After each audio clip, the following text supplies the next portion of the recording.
Spoštovani, moje ime je Dušan Kedl, Kulturni center Maribor, sem urednik knjižne zbirke pri našem zavodu in seveda mi je veselje predstaviti avtorja Boštjana Šobo.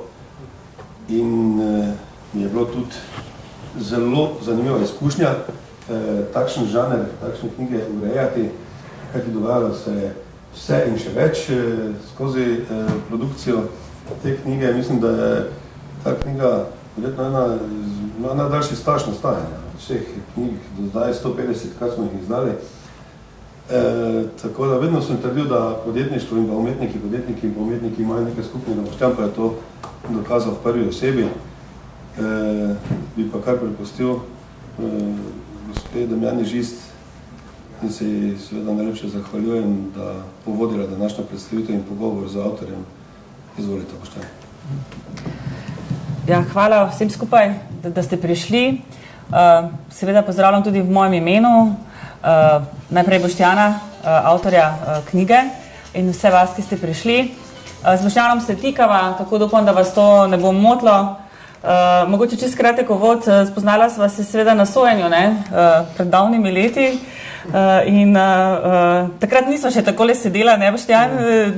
Kot Boštjan tudi opisuje v knjigi, smo bili mediji kar nadležni, ker je bil le tako velik proces, pa ne ravno zaradi Boštjana, ampak vseeno. In potem kasneje, ko se je Boštjan vrnil iz Kanade. Tako da sem bila v bistvu, ko je knjigo napisal, sem bila v bistvu zelo počaščena, da sem jaz lahko danes tukaj in vodim predstavitev Boštjanovega prvenca. Zdaj pa seveda beseda je Boštjanova. Boštjan, mogoče bi najprej povedal, zakaj si se pravzaprav sploh odločil napisati knjigo? Kaj je bil tisti prelomni trenutek? Najprej bi se zahvalil tebi in vsem, ki ste prišli. Zdaj, knjiga je začela nastajati leta 2006, v nekem obdobju, ko sem bil v Kanadi, konec leta, niti ne kot knjiga, oziroma smo rekli, da začni pisati. In tako je začela nastajati v obdobju tam do marca 2007, je nastajal prvih 60 strani v Kanadi.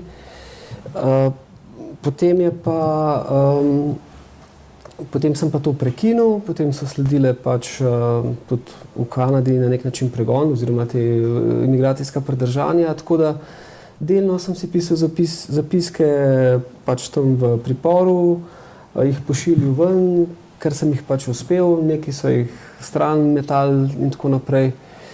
Tako da je ta knjiga nastala skozi neko obdobje. Ne vem, če sem imel namen sploh napisati knjigo, ampak kot neki zapiski. In potem sem to vse skupaj združil na Dobu. Tako da na Dobu je bila dokončana leta 2012. Boštjan, mogoče, če greva pravzaprav na sam začetek celotnega dogajanja, ki je tudi zelo lepo opisano v sami knjigi. Kaj se je pravzaprav zgodilo tistega nekega dne, ko so ti na vrata potrkali policisti, ko si bil v bistvu uspešen podjetnik, direktor, nisi imel nikoli težave z organi pregona? Mogoče kar tukaj začneva. Ja, seveda je bil šok. Najprej so me itak zbudili, tako da ne bom rekel, da sem jih pričakoval, ker Rosana me je že en dan prej pozorila, da je pač Šuštar bil areteran, jaz nisem prevezoval niti sabo in tako naprej, tako da sem bil še vedno šokiran, čeprav takoj sem pač zadevo povezal, da je to verjetno s tem. Šok, ne, totalno šok. Jaz pač vse rešujem z mogoče delcem ironije, humorja, tako da sem jih takoj začel spraševati, kdo so, kaj so, odkje so, bili so oblečeni kot klošarji. Koncu rekli, da so študenti, jaz sem rekel, kaj ste me pa prišli aretirati za diplomo in tako. Pač, bil je pa šok, seveda je bil šok.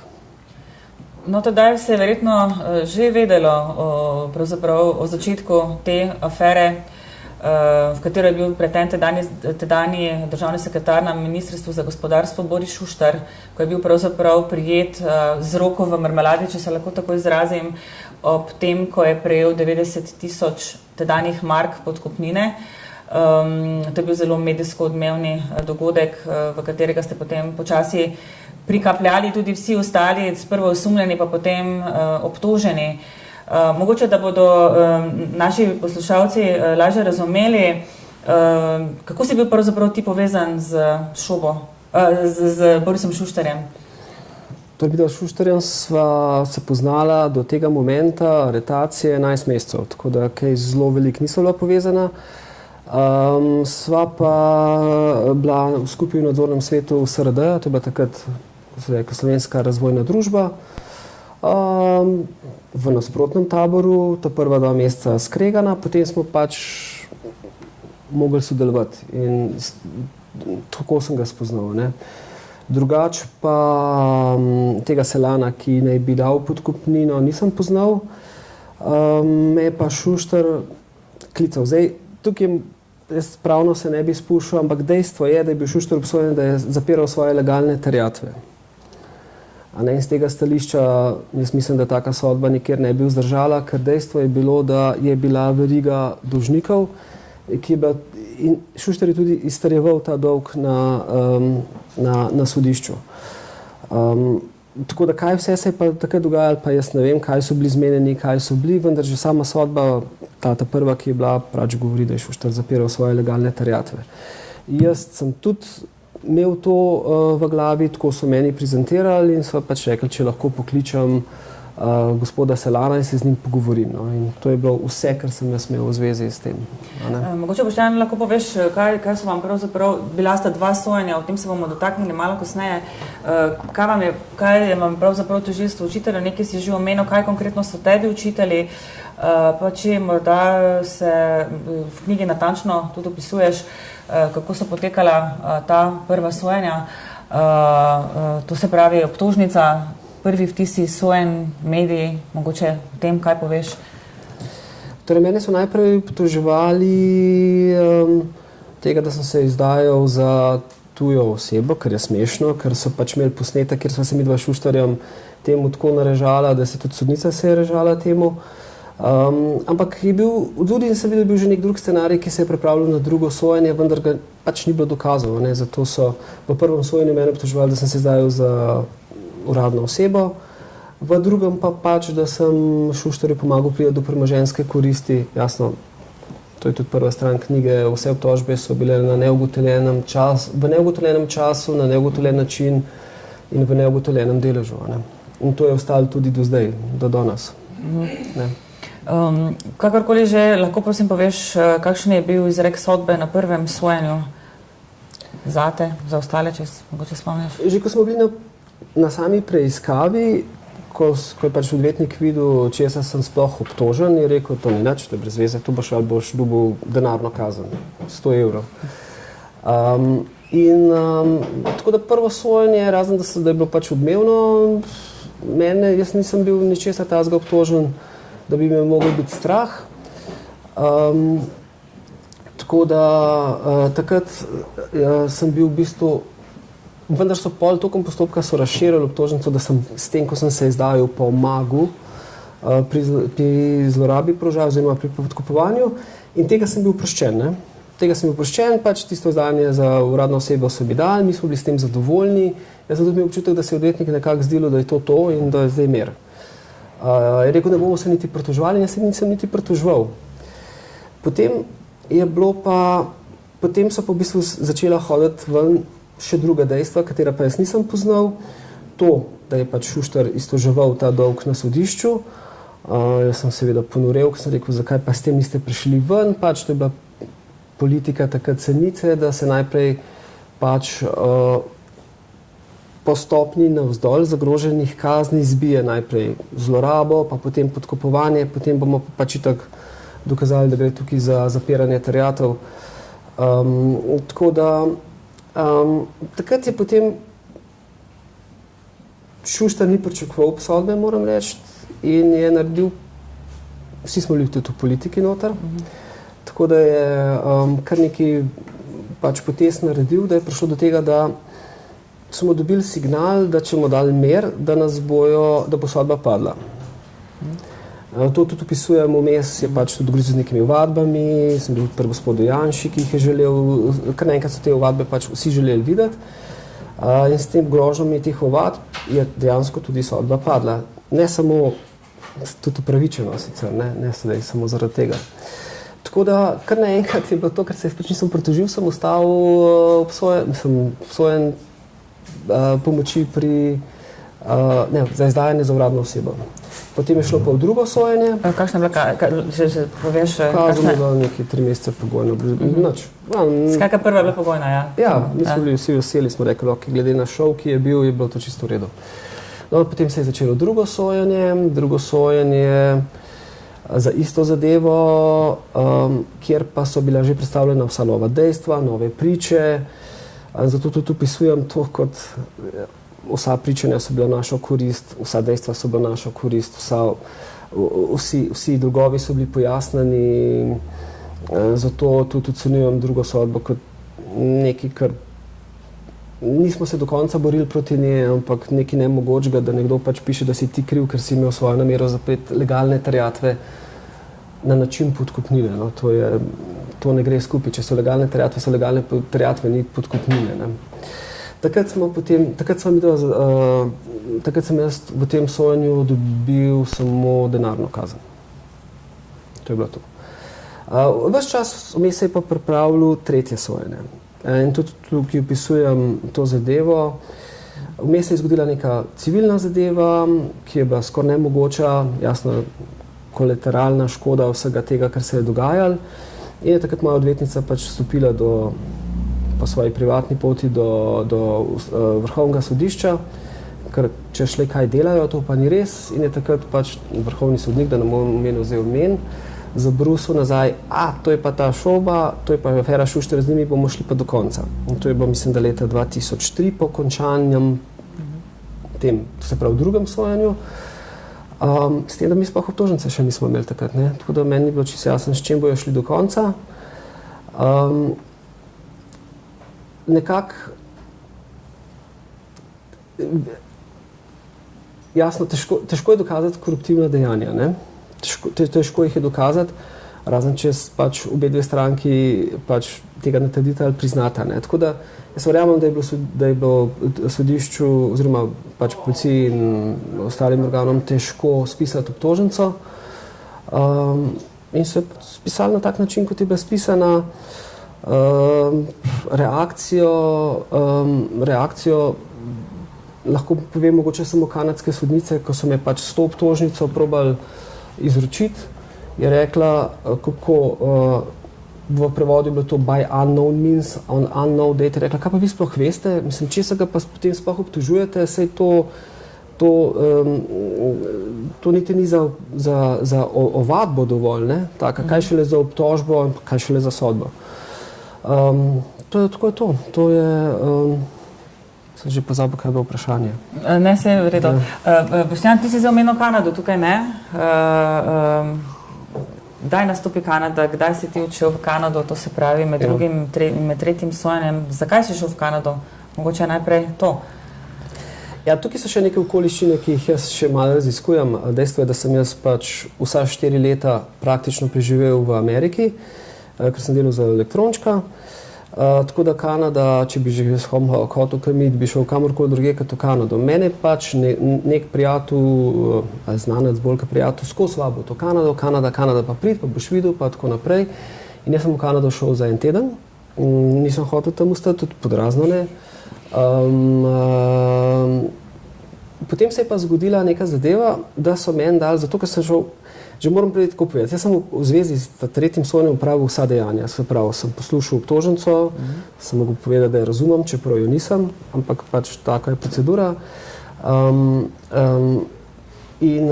Sem potem tudi opravil svoj zagovor. Skratka, jaz sem opravil vse, kar je bilo, in sem šel v času, ko se zadeva ni tikala mene, ne?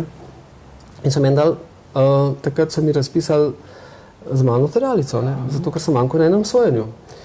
Jaz sem potem verjetno za njih predvidljivo reagiral, ker sem pač ponoril, kaj je zdaj to, zakaj bom šel v pripor, če bez manjkam na eni obravnavi, bilo jih je pa razpisanih 100. Ne? Recimo, pri nas je bilo razpisanih 100 obravnav v roku pol leta, takrat so pa zadeve na sodišču se pa dogajajo po 20 let. Ne? Tako da je bil pač blazen interes, da se to takrat uspele. Jaz sem potem pač se odločil, če pridem, kaj to pomeni, sem klic odvetnika, pomeni, da te bojo v Münchnu aretirali. Ne. Sem rekel, zakaj? Sem klical sodnico, se je pogovarjala z mano preko tajnice. Sem rekel, pa prihajam nazaj, sem karto, zakaj moram zdaj? Daj to makam to, jaz itak pridem nazaj. Ne. In je ona rekla, ne bomo makala. In pa sem rekel, no pa ne bom nazaj prišel. In tako je ostalo. In to je bila vsa velika zgodba o mojem pobegu v Kanado. Ne. Nobenega pobega ni bilo. Ja, čeprav se prav spomnim, da je bilo to medijsko seveda zelo, zelo odmevno, da je Boštjan Šoba pobegnil. Zdaj pa se vseeno dotaknemo teh nekaj let bivanja v Kanadi, torej po razpisu tiralice. Kaj se je potem dogajalo s tabo v Kanadi?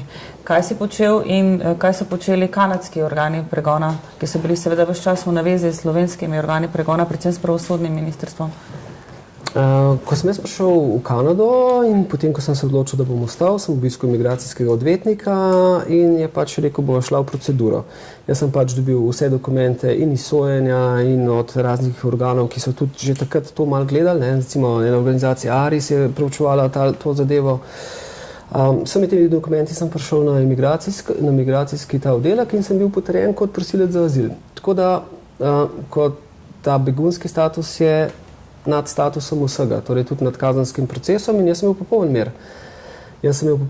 Dobil sem davčno številko, takoj dobiš kredit za razliko pri nas za stanovanje, hipotekarni. Jaz sem začel delati in to je bilo to. Nič drugega se ni dogajalo. Bral sem sicer, kaj se tukaj dogaja, ampak mene ni noben nič vprašal. Dokler ni pač, še zdaj ne vem zakaj, prišel Šušter v Kanado. Dobro, razumem ga, ne, pač bil je zafrustriran, ampak se je potem tudi odločil, da bo šel nazaj, pa je tudi šel nazaj, pa še enkrat prišel. Takrat je pa potem zgleda, da tudi Slovenija uporablja vse svoje tudi politične adute, da se je tudi ta postopek v Kanadi peljal na zelo čuden način, ne, ker za Šušterja razumel, on pač ni bil begunec, jaz pa sem bil, ne, in to politični, ne. Tako da je potem po 2 letih so me prišli aretirati v Kanadi, so rekli, greš nazaj v Slovenijo. To je edinka, da so prav izgovorili Slovenija, ker drugače smo bili vedno Slovaške. So me takrat priprli v enega najhujših priporov, ki sploh obstaja, da bi šel v živalski vrt, v tigrovo kletko, Don Jail. Potem je pa prišla ven ta, zakaj me izločajo, ta obtožnica, neugotovljeno, in sodnica rekla, da ga spustim na varščino ven, vi sploh razložite, zakaj ga želite. No. In tako je potem zadeva potekala, imam občutek bolj politično, kot kakorkoli drugače, pač tudi v Kanadi zaradi interesov znajo kakšne zakone spregledati. Ne. Boštjan, dajva se malo še opreti na to tvojo zaporniško izkušnjo. Tam si bil v bistvu v 2 zaporih, najprej v enem, pa potem v drugem. Pa potem na koncu si pristal v slovenskem zaporu po tistem, ki ti je bila izrečena sodba, ampak da tam še pridemo. Marsikdo si verjetno ne bi niti predstavljal, da imajo v Kanadi tako hude zapore, glede na to, da si pač Kanado predstavljamo kot neko demokratično deželo. Se pa spomnim že takrat, ko sva pisala članek pred tolikimi leti, ki si odsedel kazen, ko si mi opisoval razmere v teh 2 zaporih in sem bila kar sama zelo šokirana, čeprav relativno kar dobro poznam to problematiko. Daj nam malo povej, kakšno je stanje v teh kanadskih zaporih in kaj si tam doživljal, kako si preživel pravzaprav čas tam, ne? Kaj časa je na pretek v zaporu? Ja, moram reči, da minilo je zelo hitro, ker je bilo toliko nevaren, da si pač vsak moment si mogel pač ščitati svoje življenje. To je bilo najbolj nora izkušnja v mojem življenju. Ne vem, če sploh lahko kaj takega še doživim. Jaz prvič zaradi tega, ker je bil šok. Recimo sam ta Don Jail, to je pripor. Deluje tako, da v bistvu mu vladajo zaporniki. Jasno, to je potem zakon najmočnejšega, ali pa najbolj nevarnega, ali pa najbolj norga.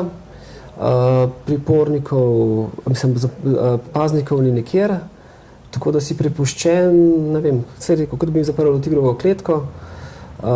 Same neke bande so organizirane, gengi, taki drugačni, velike narodnosti različnih not, med sabo so gengi, pakistanska banda, taka. Vsi se bojujejo za neke privilegije, kar pomeni recimo banana na dan ali pa mogoče vrečka čipsa ekstra in zato so pripravljeni ubijati in to je bilo meni toliko nerazumljivo. Jaz sem tam sicer deloval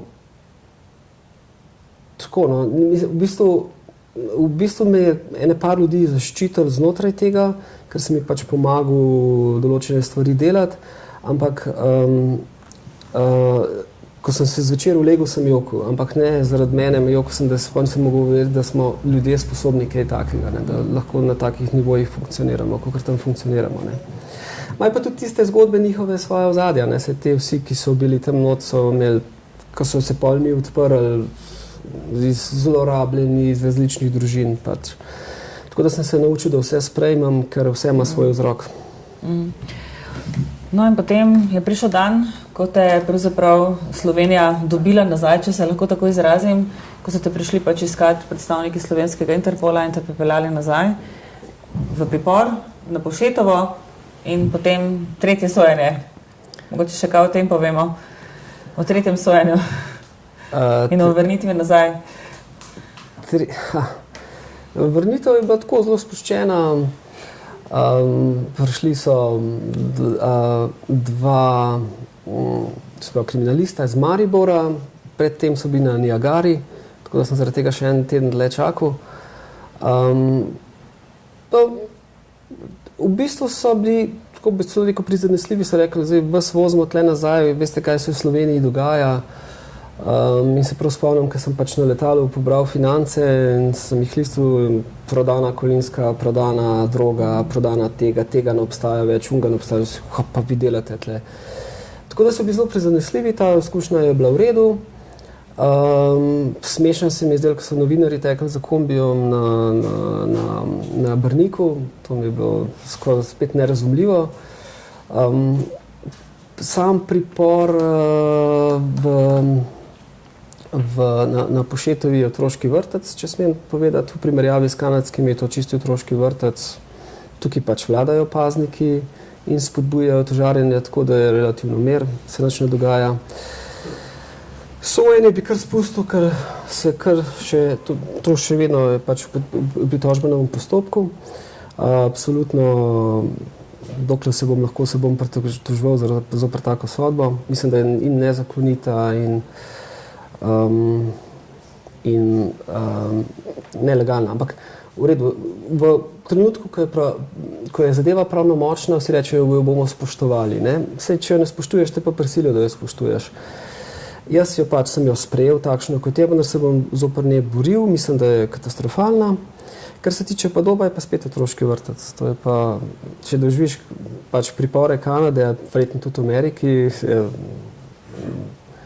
pa še zdaj s temi novimi z objekti na Dobu je to še hotel zraven, tako da ne moram nič reči čez to. Ja.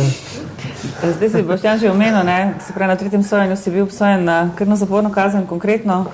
Zadeve so pač pravnomočne, ampak kot si rekel, zadeva še ni končana, tvoja pritožba je na ustavnem sodišču, ne? Tako da boriš se še naprej. Mogoče bi samo še ta del nekako izpostavila, kaj pravzaprav pomeni, da ti odzamejo svobodo. Kaj to pomeni? To je verjetno stvar, ki si je nihče od nas, ki ni bil v zaporu, težko predstavlja. Pa sploh, če gre za takšnega človeka, kot si bil ti, ne vem, urejen človek, poslovnež, nekako tudi politično si na nek način deloval, direktor. Kaj to pomeni priti v zapor, kjer pa vemo, da so ljudje različnih ras, branž, ni izobrazbe, eno, drugo, tretje, kako pravzaprav sploh preživeti? Se pravim, tle v Sloveniji to ni tako hudo, jaz tudi nisem bil nikoli obremenjen s tem, kaj sem, pa meni niso vedeli doma, da sem direktor v Iskri, pa oni so to zvedeli iz medijev. Jaz nisem nikoli živel skozi to, kaj, dobro, malo sem že, no, da se lažem, ampak nikoli nisem to razglašal in vedno sem lahko funkcioniral z vsakim kakršnokoli izobrazbo je bil. Z tega stališča nisem imel nobenega problema. Odvadiš se od vzema svobode, se ga privadiš, ne? Se ga privadiš časoma, tako da to je bolj, kad te boli, ko bereš stvari, ne? Ker znotraj, ko si pripravil, potekajo določene zadeve. Tam sem se še pritoževal na Dobu, v Kanadi smo tudi pisali pritožbe in ko vidiš, v državah, kjer je v bistvu preveč zakonodaje, kot je Kanada, kot je Slovenija, še vedno obstajajo neke sive lise, kjer se pa na nekih nivojih da to zakonodajo zaobideti, če je pač interes. Zdaj, kakorkoli ga že imenujejo, nacionalni, tak, drugačen, vedno gre za nek privaten interes na koncu. In kaj Boštjan Šopa dela danes? Kje so ostali akterji te res nekoč zelo razvpite afere? To je bila pa res ena medijsko najbolj razpitih afer, koliko se tudi sama spomnim v svoji dolgoletni karieri. Za Šuštarja vem, da ima svojo firmo, zelo uspešno. Drolca sem jih glihkar rekel, da je bil nekje na televiziji, da je posevil 2 mali črnki. Jaz tudi delam veliko in to je to. Vsi živimo naprej, kot da se tega ni zgodilo, s tem, da še vedno poteka en del pritožbenega postopka, vsaj z moje strani naprej. Ne? Ja, menila sem, da je tvoja pritožba na ustavnem sodišču. Seveda obstajajo potem še koraki naprej v Evropo, na Evropsko sodišče, če bo treba, a ne? Ja, malo sem skeptičen do tega. Saj tudi v Kanadi v bistvu so do mene prišli odvetniki, ki jih nisem poznal iz Otave in so rekli, smo študirali vašo zadevo, vi ste pač potrjeni azilant, vas ne morajo izročiti, vam lahko mi pritožbo spišemo? In sem rekel, lahko, sem jaz nimam denarja, ne. In so rekli, ne bomo mi spisali, zato da bomo dobili judikat, ker to se ne more dogajati. In so spisali pritožbo in jo sodišče niti obravnavalo. Tako da pravim, da vedno obstaja, ja, imamo vse, tudi kar se tiče Evropskega sodišča, obstaja vsa zakonodaja, postopki, procedure so znane, vendar vedno obstaja eno okno, kjer pušča odprto za manipulacijo. To vedno bo, očitno to tako je. Lahko rečeš, da je bil celotni proces, rekli smo, 3 sojenja so bila, ne? Pravzaprav prvo razveljavljeno, drugo razveljavljeno, tretje, potem potrjeno, da je šlo vseeno tukaj tudi za ene politične interese, glede na to, da je bil Boris Šuštar ima veliko podporo tedaj LDS-a, bil je državni sekretar? Torej, definitivno šli. Če pogledate, v bistvu, dobro, jaz nisem pač bil od leta 2006 v Sloveniji, ampak ta afera je bila najbolj razpita. V zadnjem te afere so se pa dogajale vse zadeve, ki so šele danes prišle na plano. Od bančne luknje do, ne vem, pranja denarja 1 milijardnega, do vseh prodaj podjetij, ki so se zgodile, ne, tako da je danes vsa prehrambena industrija v rokah Hrvaške in Srbije in tako naprej. Jaz mislim, da ta afera pač služila vsem za to, da so se za njo skrivali, ne. In zato je bila tudi toliko spotencirana. Sej drugače pa, če je bila vredna, ni bila 90.000 mark, 70.000 mark, je to že skoraj nerazumljivo. To je 35.000 evrov, ne, da bi bila toliko razpita, ne. Pač vsi so se malo skrivali za tema, ne. Tako, zdaj pa mislim, da bi lahko dali vprašanje še komu izmed vas, bi kaj Boštjana vprašal, tukaj na voljo za odgovore. Izvolite, če ima kdo kakšno vprašanje, karkoli. V knjigi sicer Boštjan zelo natančno popisuje, kaj se mu je vse dogajalo, pa vendarle, izvolite. Koga izzovemo, ne, da ga vpraša? Glavno me poznajo vsi. Tako da me bo kakšnih vprašanj, po moje. Izvoli. Ste bila Bučar Vojen, prijatelj od Boštjana, dolgoletni prijatelj, že pred to afero. Me pa osebno zanima, sicer znam malo to zadevo, ampak detaljno, no? Kakšna je bila priloga gospoda Lošeta v tej zgodbi? Ja.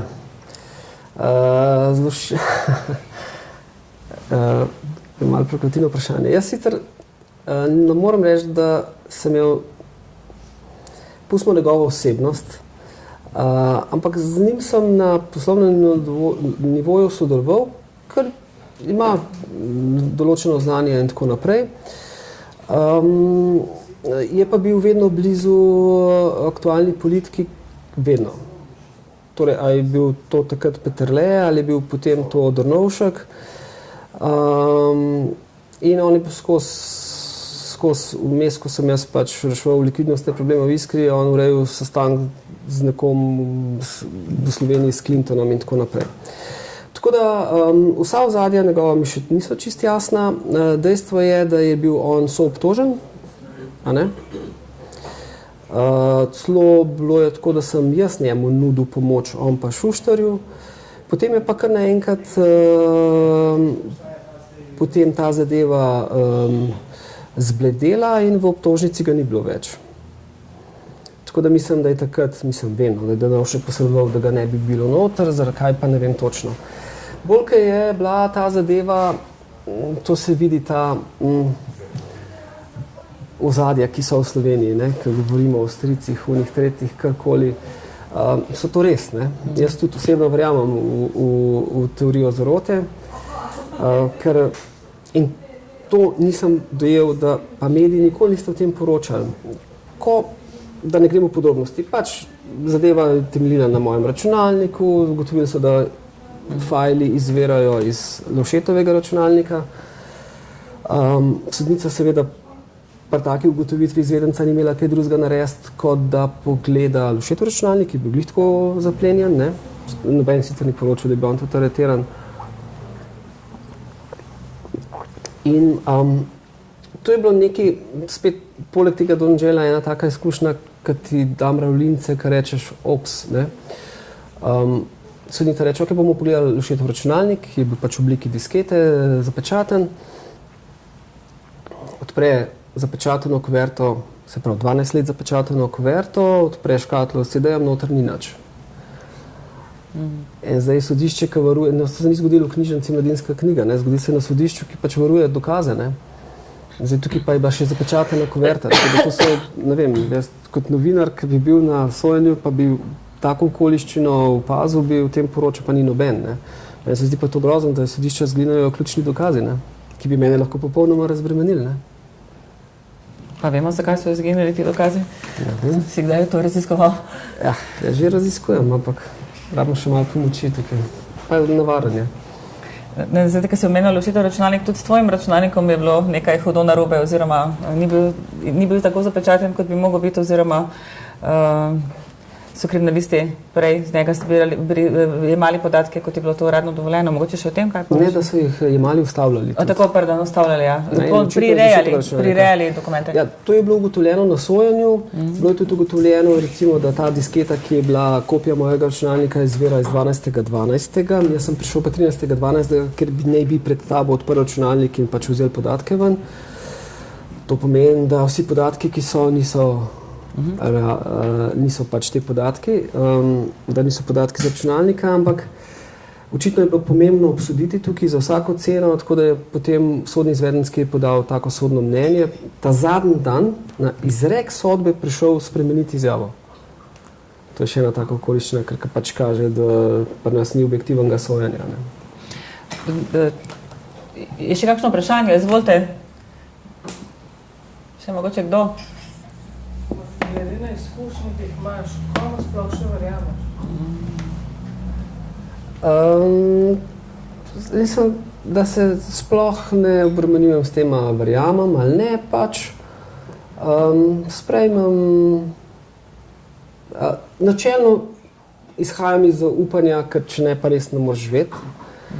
To še vedno, vse to me je tudi tukaj mogoče malo pokopalo, ampak edini, da z neko distanco vse sprocesiram, ne? Z neko distanco zaupam. Še vedno. Še mogoče kdo? Drugače pa Boštjan, seveda vprašanje, knjiga se konča, zelo zanimivo. Po tistem, ko seveda prideš iz Dobovca, sediš svoj kazen in tukaj opisuješ en dogodek, ki si bil na Dunaju. In tukaj na koncu knjige tudi piše, se nadaljuje, tako da mogoče o tem koncu knjige in o tem se nadaljuje. Ja. Spet tretja ta izkušnja, ki mi bo ostala za večno, poleg Doba in tiste diskete, ki je zginila iz sodišča, neznano kam. Pač jaz sem šel, da bi uredil, ker sem imel pač tudi stanovanje in tako sem mogel kredite urediti in tako, da bi pač šel nazaj v Kanado to uredil, mi ni bilo puščeno, sem šel, ambasada je pa na Dunaju in sem šel pač skozi Dunaj, zdaj točno ulic ne vem, v glavnem pridem do tiste ulice, kjer je tržnica Da je neverjetno, kako se ti v eni taki nevarnosti izostrejo čuti, kot da se ti vse počasni, vse se ti izostri, kot da nimam minus 6,5, ampak imam plus 10. Zaslišam neko govorico, zagledam nekoga, ki je proti meni, gleda v mene, gleda v mojo torbo in jaz nagonsko reagiram in začnem teči po sredini tržnice, on zavije okoli, teče za mano, tečem čez cesto pri rdeči, on že ni mogel več, se obrnem, adrenalin, ne vem, sploh ne znam opisati vseh teh čustev in mu tako pokažem. In on mene gleda zgroženo, prav groza je bila na njegovem obrazu. Na koncu si rekel, pa zakaj je pa tebe strah? Ne, mislim, zato sem tudi napisal, da se potem to nadaljuje in da se jaz ne bom pač vzeril nazaj take zadeve in da pa pač to zasledovanje mene po Dunaju trajalo še nekaj časa, na koncu sem mimo šel. To sem ful ponosen na sebe, da sem to uspel. Zakaj je šlo, ne vem, a so hoteli kakšne dokumente, a so jih iz ambasade poklicali, so to kakšne tajne službe, pojma nimam, ne vem, zakaj gre. Rekel sem, da se tudi s tem ne bom ukvarjal. Moja vest je čista, moje oči so usmerjene v prihodnost in nazaj se pač ne bom oziral. Mislim, da s temi besedami gledati naprej, nazaj se ne bomo ozirali, bi nekako lahko zaključili današnjo predstavitev. Boštjan, hvala lepa. Lahko povemo, ne, da knjige se že dobijo, so že v knjižnicah, so že v nekaterih knjigarnah za prodajo. Boštjan bo tudi na voljo, seveda, zdaj še v kratkem kramljanu za kakšno vprašanja. Založba pa vabi k pokušnji biti umeršena. Tako da hvala lepa vsem skupaj, Boštjanu, pa vsem, ki ste prišli. Hvala.